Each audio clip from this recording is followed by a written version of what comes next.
Maknanya kalau kita bertemu, kita berhubung dengan orang yang kita kasihi, yang tidak ada apa-apa berkaitan dengan syarak. Kalau kita bertemu kerana ada diskusi ataupun kita berpersatuan yang masih dalam lingkungan syarak, Masya Allah, tabarakallah, dipersilakan. Tetapi kalau tidak ada piawaian syarak di situ, itulah yang dinamakan sebagai bala. Kemudian untuk kita nak mendapatkan cinta yang sebenar, sukacitalah saya bacakan satu doa yang sama-sama kita boleh amalkan, yang mana doanya berbunyi begini: Allahumma rzuqni hubban wa hubba man ahabba wa hubba man ma yuqarribuni ilayya hubbik waj'al hubbak ahabbu ilayya minal ma'il barid. Bisa dengar tak doa ni?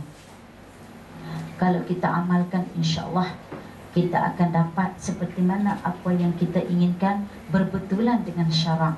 Yang mana maknanya, ya Allah, kurniakan kepadaku cintamu, kurniakan kepadaku orang yang cinta kepadamu. Kita minta kepada Allah supaya Allah Ta'ala berikan, anugerahkan kepada kita seseorang pemuda ataupun seorang imam yang turut menyintai Allah Subhanahu wa Ta'ala. Kalau kita tanya detik hati, kita mesti nak yang caring, yang sporting, yang apa lagi? Yang apa? Cool. Cool tu macam mana tu? Bila dah berkahwin, dia cool tu, dia dah bertukar. Bukan jadi cool, dia jadi dingin. Bila dingin, nakkah isteri kepada suami yang dingin? Sudah tentu kita nak kepada suami yang romantis, yang beriman, yang menjadikan Allah Subhanahu wa Ta'ala itu adalah sumber utamanya. Maka kita mohon, kurniakan kepadaku orang yang cinta kepadamu, yang cinta selain padamu, cross, minta tolong.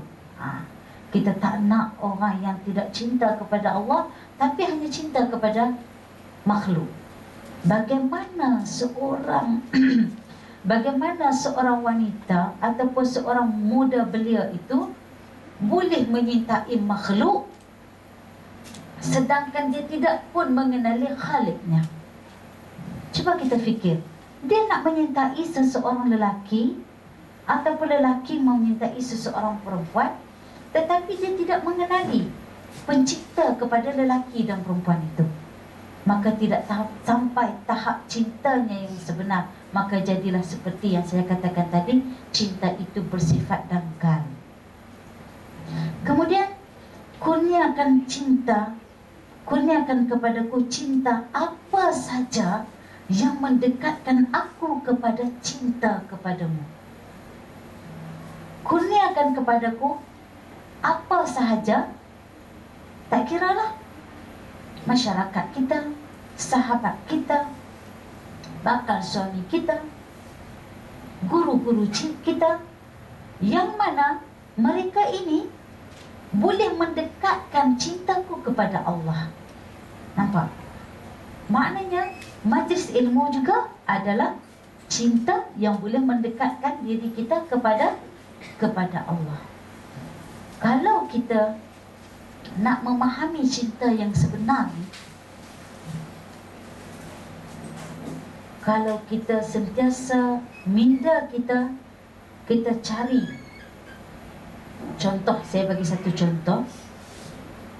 Saya datang dengan kereta. Kereta dipandu oleh suami saya. Kereta itu jenamanya Avanza. Okey. Kemudian saya akan kembali dengan menaiki kereta. Apa yang saya sebut? Apa yang kamu ingat tentang apa yang saya sebut? Apa? Kereta. Maka fokus tak? Bila kita fokus kepada sesuatu perkara yang bernama cinta ilahi. Bila kita fokus kepada majlis ilmu yang membawa kebaikan, bila kita fokus kepada masyarakat keliling kita yang membawa cinta kita kepada Allah, maka kita tidak akan hilang fokus. Kita tidak akan ada satu ruang yang lain untuk kita memikirkan selain daripada hanya cinta kepada sesiapa yang menjadikan cinta kita dekat kepada Allah Subhanahu wa taala. Boleh faham tak?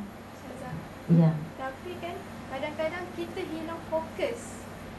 Macam mana Ya. nak berbenteng dia supaya kita tak hilang fokus? Okey. Hilang fokus tu adalah satu naluri. Sebab apa? Setiap manusia disertakan bersamanya qarin.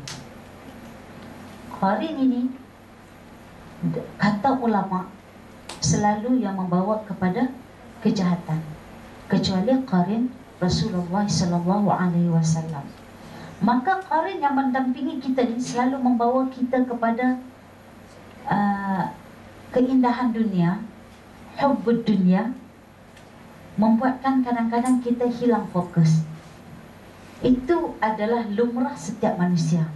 Apabila kita hilang fokus, maka cepat-cepat kita kembali bermuhasabah diri kita. Caranya bagaimana?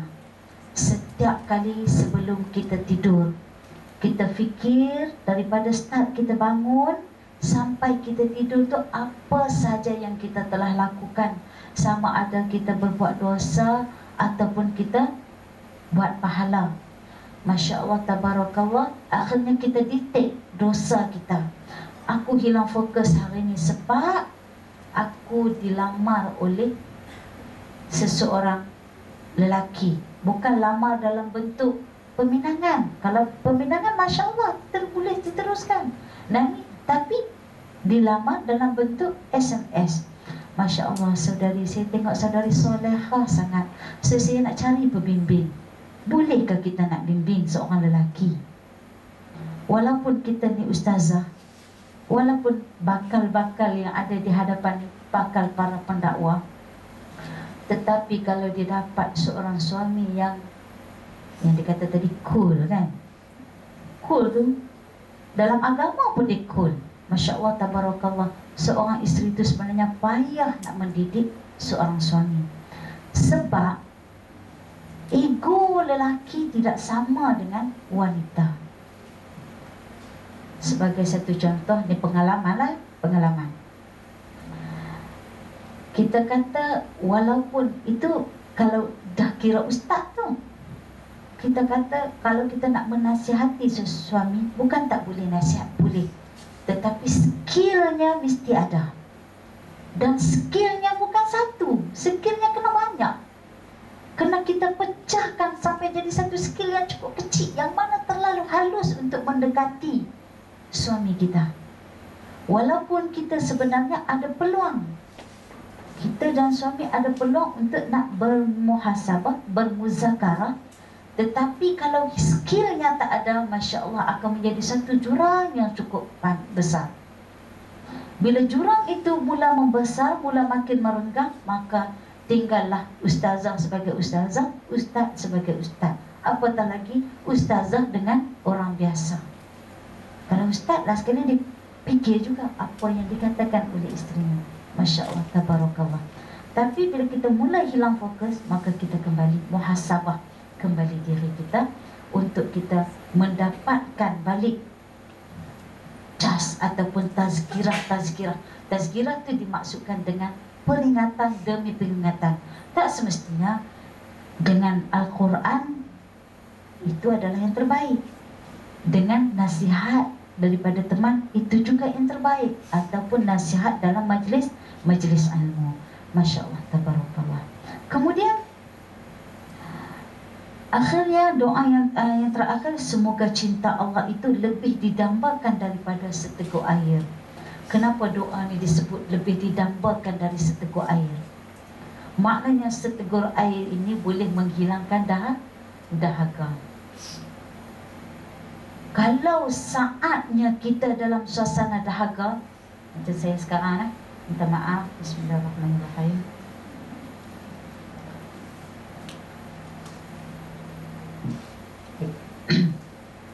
Kalau suasana kita dalam keadaan terlampau dahaga, maka memadailah seteguk air ini menghilangkan dahaga. Tetapi bila adanya cinta yang kita tahu, kita fokus cinta Allah itu, maka seteguk air ini tidak dapat memberi makna kepada kita. Itu definisi para ulama. Kemudian kita tengok, selesai bab cinta. Dah faham? Ada apa-apa persoalan yang hendak ditanya supaya kita lebih faham, kita lebih tahu dan kita dapat menganalisis kemudian hari. Okey, bila sebut bab cinta ni, saya ada satu pengalaman diri saya sendiri. Saya cerita waktu remaja, bukan tak biasa jadi muda-mudi macam adik-adik semua. Saya biasa jadi remaja yang agak getirnya. Saya adalah anak kepada tuan guru. Bila bapa saya seorang tuan guru, setiap langkah bapa dan anaknya jadi perhatian. Okey, keluarga saya ramai, 14 orang. Saya anak yang ke-9. Daripada 8 orang, 6 orang adik-beradik perempuan, 8 orang lelaki.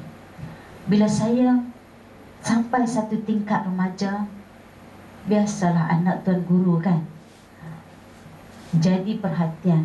Sebab salah satunya mungkin disebabkan kita ni suka kepada kesenian, boleh berpuisi dan sebagainya, mengarang dan sebagainya. Maknanya setiap orang manusia ni dia akan adalah dia punya secret admirer dia kan. Okey, bila dilamar, hati ni tetap terdetik. Masya Allah, tabarakallah. Ada juga orang berkenan kat aku, hitam-hitam sedapuk manggis ni, no. Terfikir waktu tu, zaman remaja biasalah, oh rasa hati berbunga-bunga, lebih daripada taman. Taman, bila ada bunga yang merangkumi taman tu, tenggelam taman tu. Bunga dah banyak. Bila kita diminati, waktu tu zaman tu dia tak ada handphone, dia ada pakai warkah. Warkah, surat lah. Okey, bila kita dilamar, kita disapa, hati tu memang berbunga. Sebab apa? Yang menyapa tu, Masya Allah, tabarakallah, bukan calang-calang orang, bukan orang-orang yang kita kata mak rempit tepi-tepi jalan, Masya Allah, tak. Tetap juga seorang muslimin yang baik. Tapi oleh kerana kita fikir status saya sebagai anak tuan guru, selain kita memikirkan Allah itu ada, Allah itu wujud, kita terpaksa kekang perasaan hati kita, nafsu ingin kepada dicintai itu. Akhirnya bila saya seminggu ni, cerita kenyataan, seminggu saya balik di rumah dalam keadaan yang kita kata terawang-awang. Minta maaf cakap, bukan terawang macam mana, memikirkan di antara kedua, adakah apa yang kita lalu ini benar ataupun hanya khayalan. Rupa-rupanya perlakuan kita diperhatikan oleh bapa saya, tuan guru. Walaupun dia sibuk mengajar, tapi dia bukanlah seorang yang mengabaikan anaknya. Dia perhati rupanya. Dipanggil saya satu hari, Nurul Iman, datang sini. Saya pun getah, takut, gemetar nak menghadapi bapa yang seorang tuan guru ni. Sebab saya akan tahu natijahnya. Kata bapa saya, Nurul Iman, zaman kamu ini adalah zaman ombak. Ombak yang sedang membadai pantai. Bapa saya seorang pemuitis. So dia kata, adakah kamu sedang menghadapi zaman ataupun suasana di lambung ombak. Saya nak jawab macam mana, Masya Allah, tabarakallah. Saya tertunduk malu. Sebab apa? Rupanya kita punya langkah, kita punya perbuatan diperhatikan. Itu daripada seorang manusia, apatah lagi daripada Al-Khaliq. Saya terdiam seketika tanpa jawapan. Dan akhirnya saya mohon maaf. Bila saya sedar, habis saja, selesai tingkatan 6, saya dipanggil untuk kali yang kedua. Wahai Nurul Iman, kata bapa saya, adakah kamu telah pun selesai di lambung ombak? Saya kata, Masya Allah, tabarakallah ayahanda, memang saya dah selesai. Maknanya saya bisa mengharungi ombak yang sedang membadai ketika itu. Hebatnya penangan cinta remaja ni, Masya Allah, tabarakallah. Kalau kita tak dapat menanganinya dengan baik, maka jadilah kita seperti mana remaja-remaja di luar sana, yang mana kita takut hendak sebut, yang mana kalau dulu remaja-remaja dulu sangat taat kepada ibu bapa, tetapi remaja sekarang bila masuk saja universiti, seolah-olah dibuka sangkar emas untuk terbang sebebas-bebasnya tanpa syariat. Wal'iyyazubillah. Kemudian kita masuk satu lagi kualiti untuk menjadi seorang muslimah yang bukan tin kosong, yaitu kualiti ilmu. Sabda hadis, talabul ilmi ala faridah ala kulli muslim wa muslimah. Tuntutlah kamu itu, tuntutlah ilmu adalah satu kewajipan ke atas muslim dan juga muslimah. Kemudian bila kita sebut ilmu, seseorang yang berilmu adalah menjadi satu kewajipan baginya, bukan mencari yang fardu kifayah dulu. Wajib kepadanya mencari fardu ain. Sekarang kamu dalam kategori ilmu fardu ain. Alhamdulillah, Masya Allah, tabarakallah. Tapi kita kena ingat satu benda, al-ilmu bila amalin kasyajari bila samarin. Ilmu tanpa amal seperti mana pohon yang tidak berbuah. Saya ingat satu peristiwa berlaku juga kepada saya waktu last pengajian.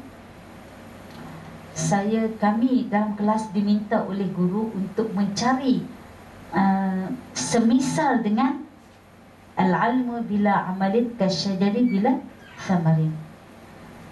Ramailah yang mencari. Ada yang mengatakan, Ustaz, boleh ditakrifkan sebagai seorang perempuan yang cantik jelita tapi mandul.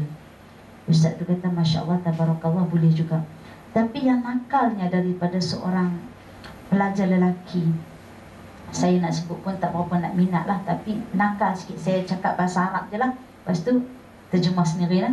Dia kata, ya Ustaz, saya nak ambil istilah ni semisal dengan al-ilmu bila amalin kasyajari bila samarin, seperti mana ar-rajul al-ilmu bila amalin karrajul bila zakarin.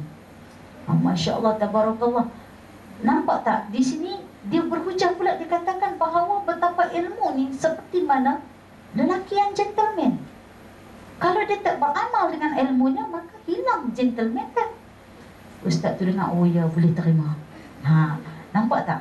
Ilmu tu pentingnya, ilmu kepada seseorang manusia untuk nak keluarkan dia daripada tin kosong. Bila dia tak beramal, apa guna?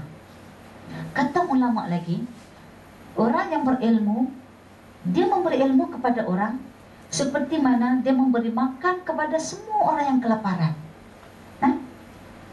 Orang kelaparan dia bagi makan, tetapi dia sendiri tidak makan makanan yang dia bagi. Nampak? Dia sendiri dalam keadaan kelaparan, perlu kepada makanan, tetapi dia tak makan, dia hanya memberi kepada orang lain. Ini kata ulama. Kemudian kata Nabi Muhammad SAW, seseorang yang berilmu, seseorang itu akan dilemparkan ke dalam api neraka dengan ususnya yang terburai. Bagaimana? Dan orang itu akan berkata, dahulu aku menyuruh orang kepada yang ma'ruf, tapi aku tak buat. Kepada kadir-kadir dakwah, insya-Allah bakal kadir dakwah keluar di luar sana, kita berdakwah, kita berilmu, kita menyuruh orang buat pada kebaikan, maka kita kena lakukan. Kita juga kena bersama lakukan. Kata penghuni neraka tadi, dulu waktu aku atas dunia, aku menyuruh orang membuat kebaikan kepada perkara yang makruf, tapi aku tak buat. Kemudian aku juga melarang orang melakukan perkara yang dilarang oleh Allah Subhanahu wa ta'ala, tetapi aku sendiri tak buat. Maka Masya Allah, tabarakallah, mereka inilah yang akan dilempar ke dalam api neraka dalam ususnya yang berburai. Wal'ayazubillah. Adapun hukum orang yang berilmu tetapi tidak beramal sama seperti siapa? Agak-agak adik-adik semua, sama seperti siapa?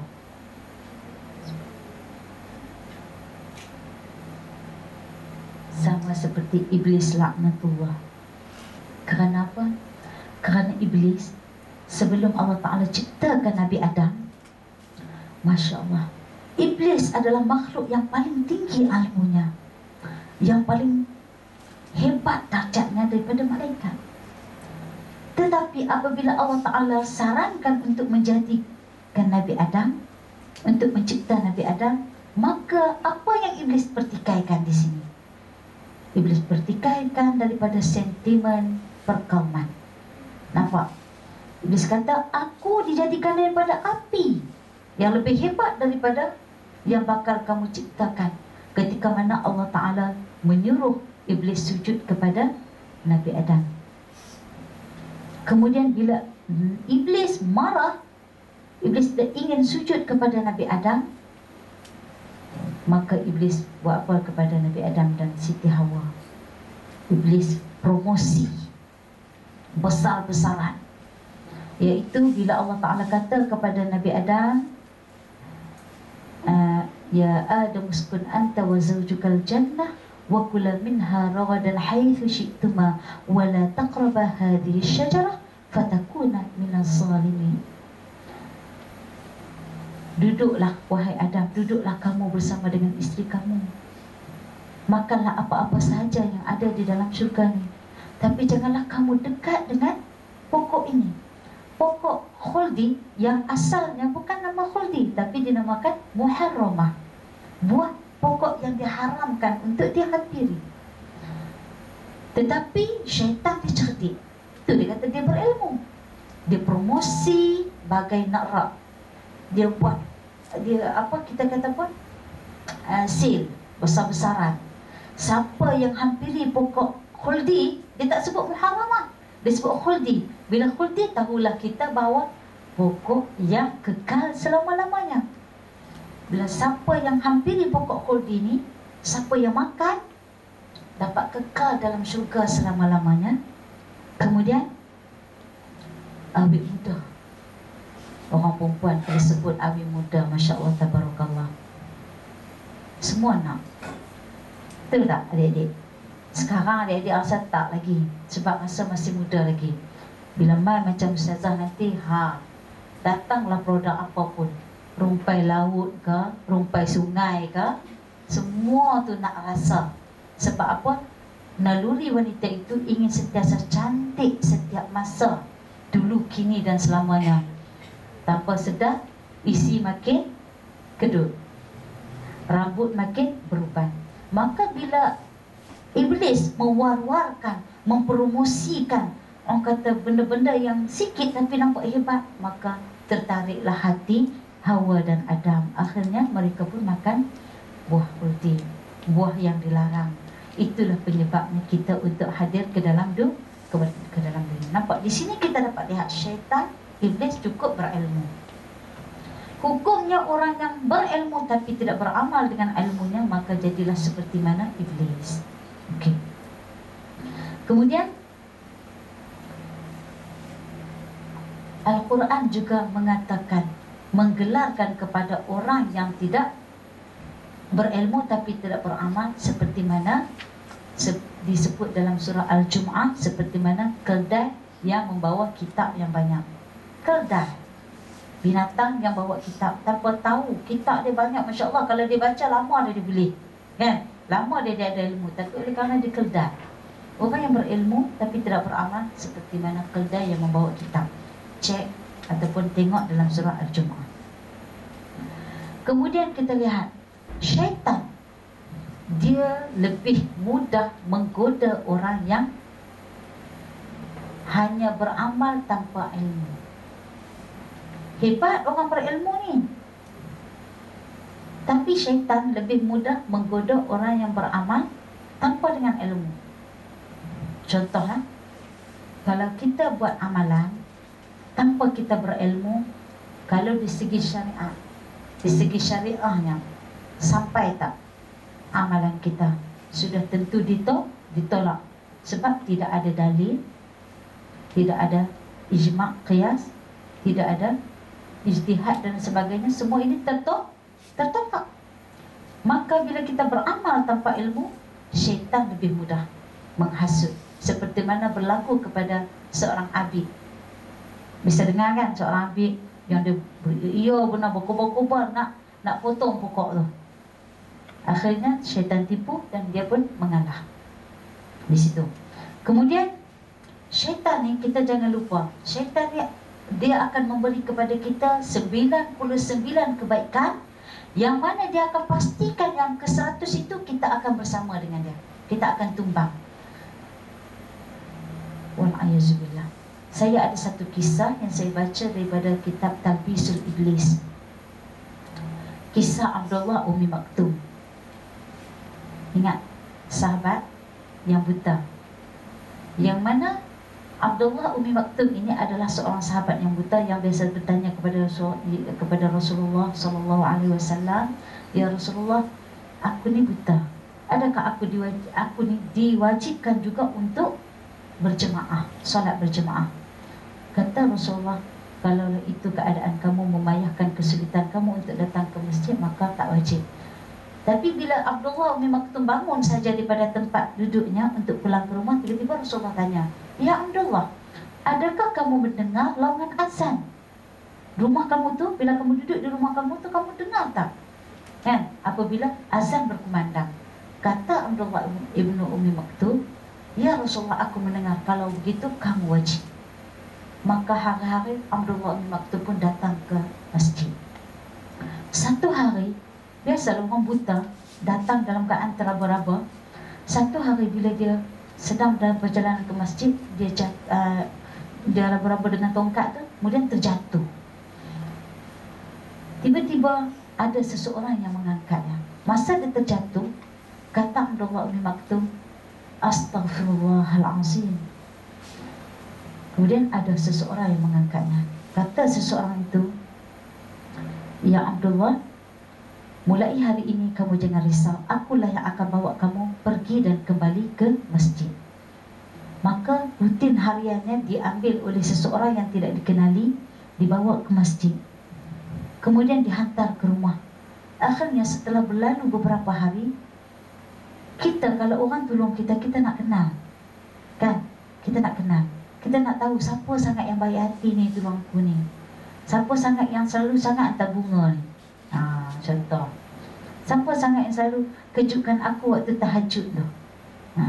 Bangun solat, sayang, Masya Allah, tabarakallah. Nak kenal pula hati tu, dahsyat. Kemudian Abdullah Umi Maktum pun bertanya kepada orang yang menolongnya, "Kita ni dah beberapa hari bersama, berkawan dah beberapa hari, tapi sampai sekarang aku tak tahu pun nama kamu." Kata orang tadi, "Buat apa nak tahu nama aku? Tak payah, aku hanya nak tolong kamu." Kata Abdullah, "Aku sebenarnya nak tahu nama supaya bila aku doakan kepada Allah, dilimpahkan rahmat ke atas kamu."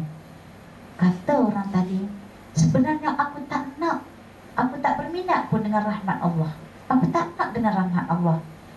Bila dikata macam tu, kata Abdullah, "Oh, kalau macam tu, aku tak naklah berkawan dengan orang yang tak nak rahmat Allah. Biarlah aku bertongkat sendirian, pergi dan kembali."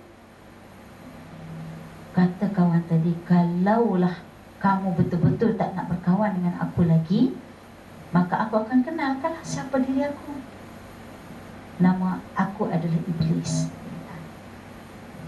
Oh, patutnya pun bila Iblis kan berputus asa dengan rahmat Allah kan.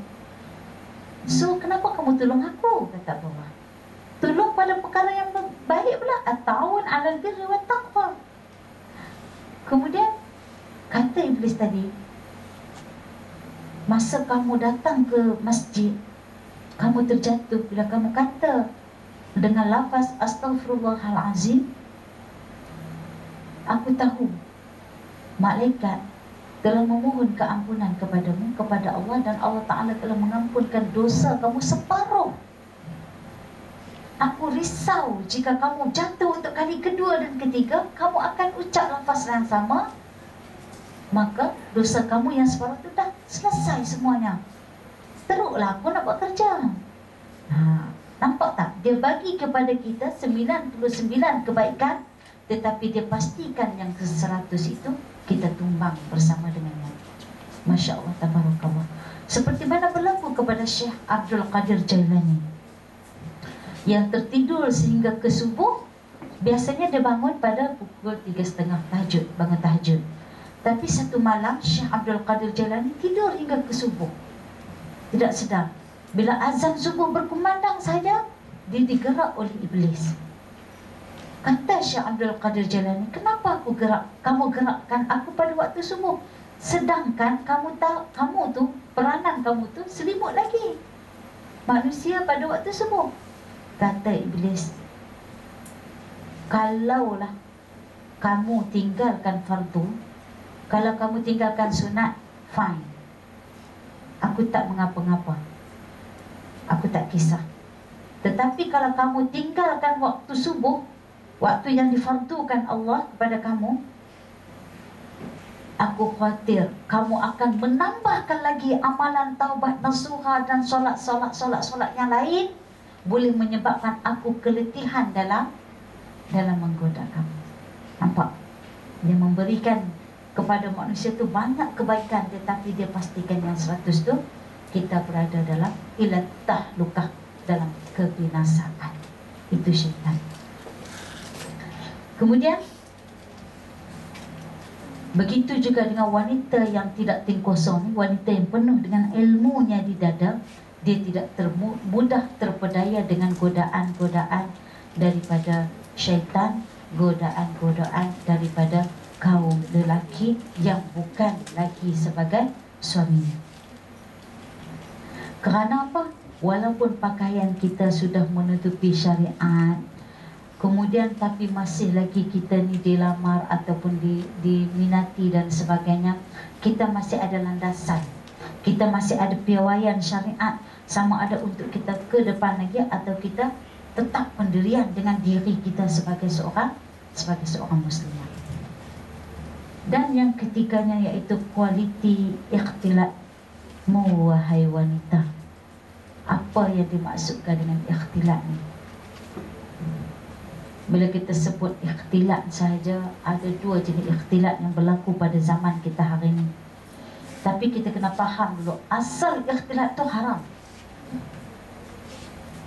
Sehinggalah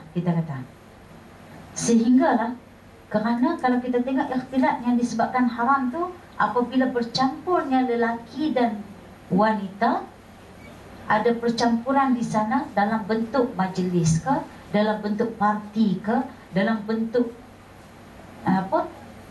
zikir dan sebagainya. Tetapi di sana jika ada piawaian syariatnya, kita mematuhi tata cara syariat, maka ikhtilat itu harus. Jadi kita kena faham apa maksud ikhtilat yang sebenar, yang mana syaratkan kepada kita. Kalaulah ikhtilat kita berkehendakkan kepada study group, Masya Allah, tabarakallah, study group ni kita kena tengok. Kalau study group tu hanya you and me, no, syariat tidak membenarkan. Kita kena kembali kepada syariat. Ada juga yang kata Alah, tak ada apalah, tak ada nafsu pun tengok dia, tak cantik pun. Lelaki, kalau perempuan saya kan tak ada apa-apa perasaan, anggap macam abang angkat je. Abang angkat tu kadang-kadang anggap macam abang sendiri je. So study group tu dibenarkan. Syariat is syariat, walaupun di sana ada keberangkalian yang mendatang. Contoh kita kata, oleh kerana nafsu kita ni dah tertutup kepada dia, contoh, disebabkan elemen-elemen tertentu lah, tak cantik ke, tak handsome ke. Tetapi bila syariat kata perjodohan antara lelaki dan perempuan itu haram, maka hukumnya tetap haram. Saya nak bagi satu definisi yang cukup mudah. Contoh babi, babi, khinzir. Yang mana sedap sebut? Khinzir. Saya ada orang marah. Kalaulah suatu hari ahli kaji sains dia mengambil khinzir tu, dikaji, dibuang apa kuman-kuman yang tidak memberi manfaat tu, akhirnya khinzir tu suci. Adakah kita umat Islam boleh makan? Tetap juga haram di sisi syariat. Walaupun elemen-elemen lain, keberangkalian daripada yang lain tu datang dengan hukum-hukum yang diorang bawa, mengatakan bahawa khinzir ini dah hilang di segi kalau makan dia ada cacing pita, menyebabkan seseorang itu efek di segi ketahanan rohani dan sebagainya, maka tetap juga haram. Tak boleh. Macam tu juga dengan ikhtilat. Bila ada percampuran di sana, walaupun di sana kita kata ala nafsu dah tak ada dah, tak minat dah dekat kawan tu, maka haram is haram. Kita jangan duk cari perkara-perkara yang mudah, nak memudahkan lagi. Memang Islam itu mudah, Islamu yusrun, tapi jangan kita memudahkannya. Maka bila syariat mengatakan haram, haram. Bila di sana ada ikhtilat yang ada piawaian syariatnya, maka boleh kita melakukan. Sebagai contoh, study group ramai-ramai, lelaki di belakang, lelaki di depan, perempuan di belakang. Okey.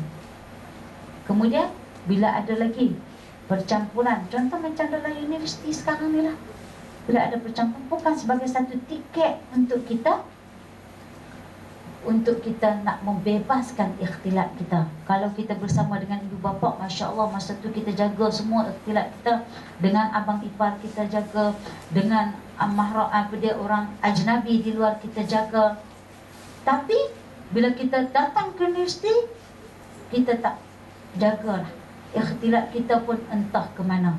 Maka di sinilah timbulnya satu kita kata ikhtilat yang kita sendiri menghalalkan ikhtilat itu, wal-ayazubillah. Masya Allah, kita kena ambil perhatian.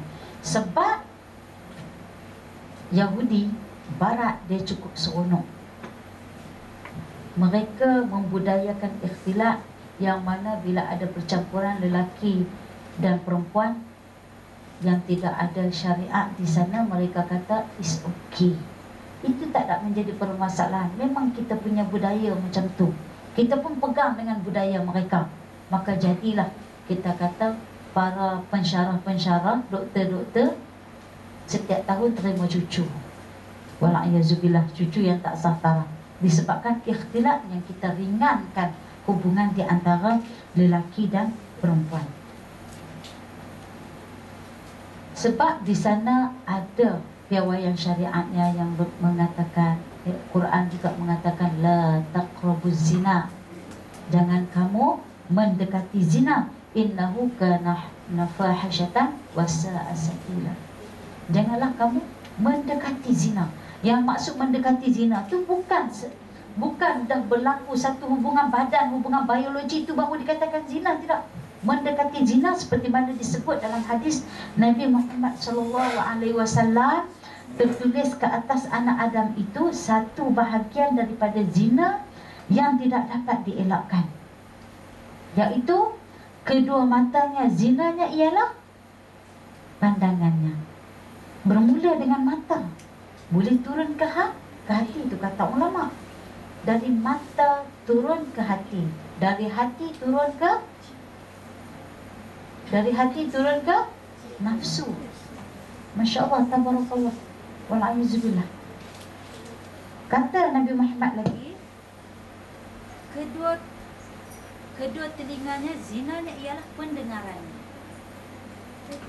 Kedua telinganya, zinanya ialah pendengarannya. Kita mendengar kepada perkara-perkara yang maksiat, kita mendengar kepada perkara-perkara yang lucah dan sebagainya. Kedua lidahnya pula ialah zinanya, ialah kata-katanya.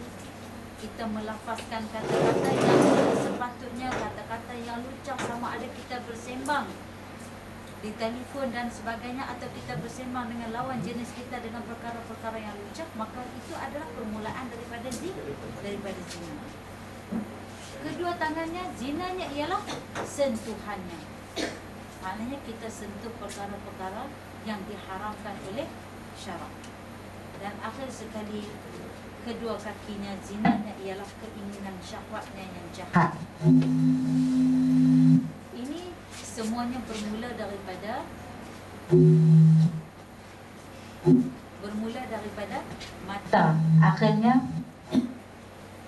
tangan, akhirnya pandangan, mata, akhirnya telinga, akhirnya tangan, kemudian sentuhan, dan akhirnya sekali dengan keinginan nafsunya yang jahat.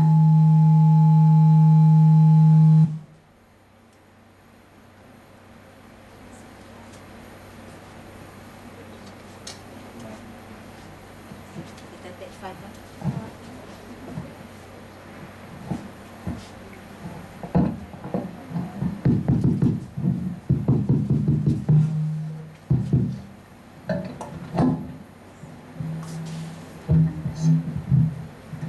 Saya teringat satu pepatah Arab mengatakan, minta maaflah kalau dah terlajak masa, tolong beritahu. Belum lagi. Pepatah Arab, saya teringat satu pepatah Arab mengatakan, nazratun fabtisamun fasalamun fakalamun famaw'idun faliqa'un. Mula-mula berpandang-pandangan, hasil daripada ikhtilat. Ikhtilat, kita kena ingat tujuan ikhtilat, innamal a'malu binniyat. Ikhtilat kita, niat untuk apa kita berikhtilat. Kalau ikhtilat kita tidak baik, Jadilah seperti mana pepatah. Nazratun, berpandang-pandangan. Berpandang-pandangan ini tidak akan berlaku kepada wanita dan wanita, tidak.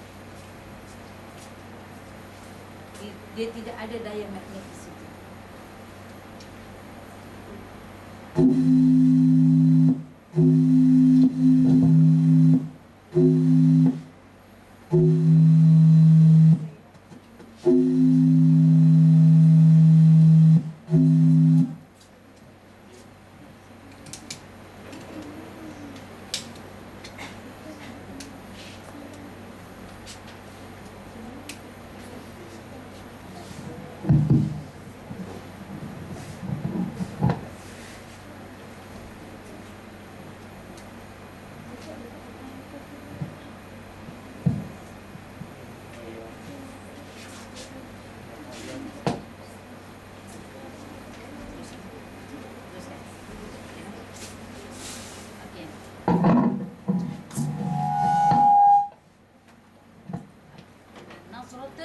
Berpandang-pandangan ini tidak akan terjadi di antara perempuan dengan perempuan. Sudah tentu dia kepada lawannya, lawan jenisnya, itu lelaki dan wanita. Kemudian fabtisamun, selepas berpandang-pandangan daripada mata turun ke hati, kemudian lahirlah senyuman, berbalas senyuman. Fasalamun, selepas berbalas senyuman maka terjadilah satu sesi sapaan. Assalamualaikum, tak jawab dosa.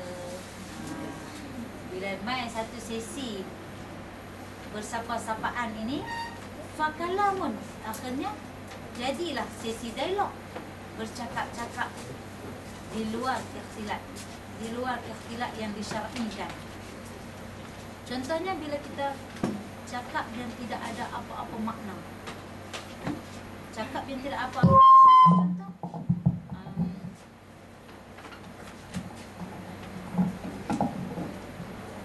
kamu dari mana? Siapa nama kamu?